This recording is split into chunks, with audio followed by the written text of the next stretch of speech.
Se você se deslocar 4 metros para sul e 3 metros para leste, o seu deslocamento final terá sido de 5 metros e não de 7 metros. Isso porque deslocamento não é uma grandeza escalar. E o deslocamento resultante é a soma vetorial dos seus deslocamentos. Spoiler! Se todos os seus deslocamentos estiverem sobre o mesmo eixo, a soma e a subtração dos vetores, nesse caso, será igual à soma e subtração de escalares. Na verdade, é assim que a gente consegue estudar cinemática escalar, quando a gente traduz todo o problema da cinemática sobre um único eixo. E aí todas as contas vetoriais passam a se tornar contas escalares. Mas o mundo tem 3 dimensões, não existe só sobre um único eixo. E é por isso que a gente precisa de entender vetor, né? E essa interpretação geométrica com mais de uma dimensão. Então, como se soma vetores, se eles não são colineares, se eles têm direções diferentes? Imagine que o vetor R é a soma dos vetores V1, V2 e V3. Decido um ponto de partida e desenho a partir dele o meu vetor 1.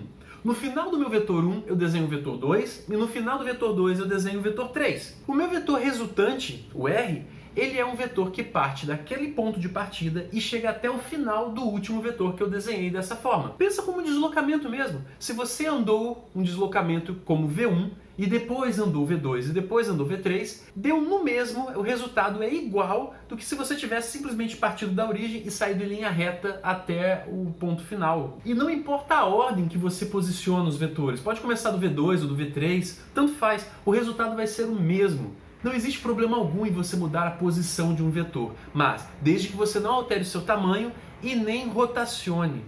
Essa forma de se somar vetor se chama regra da poligonal. Ela não é única, mas ela vai servir para todos os casos. Se você tem apenas um par de vetor para analisar, existem outros métodos que podem te ajudar a fazer essa análise mais rápida. E esse é o método do paralelogramo. Se você tem 2 vetores partindo de um ponto, é só você traçar 2 linhas paralelas. Uma para cada um dos vetores que você está comparando. E cada uma delas no ponto final do outro vetor. Onde essas linhas se encontrarem, será o final do seu vetor resultante, que parte da origem dos 2 vetores que você já desenhou. Faz sentido isso, é como se alguém puxasse a corda para um lado, o outro puxasse a corda para o outro, e a força resultante está ali no meio, entre elas.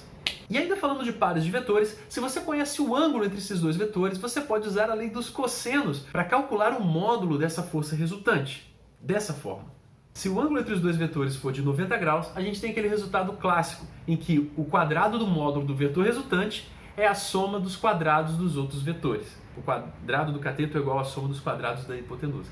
Por fim, para realizar a subtração entre vetores é muito simples, basta você fazer a soma entre 2 vetores, mas antes disso você multiplica por 1 aquele vetor que você quer subtrair. Se você quiser subtrair um vetor de outro, basta você inverter o seu sentido e somar, é a mesma regra.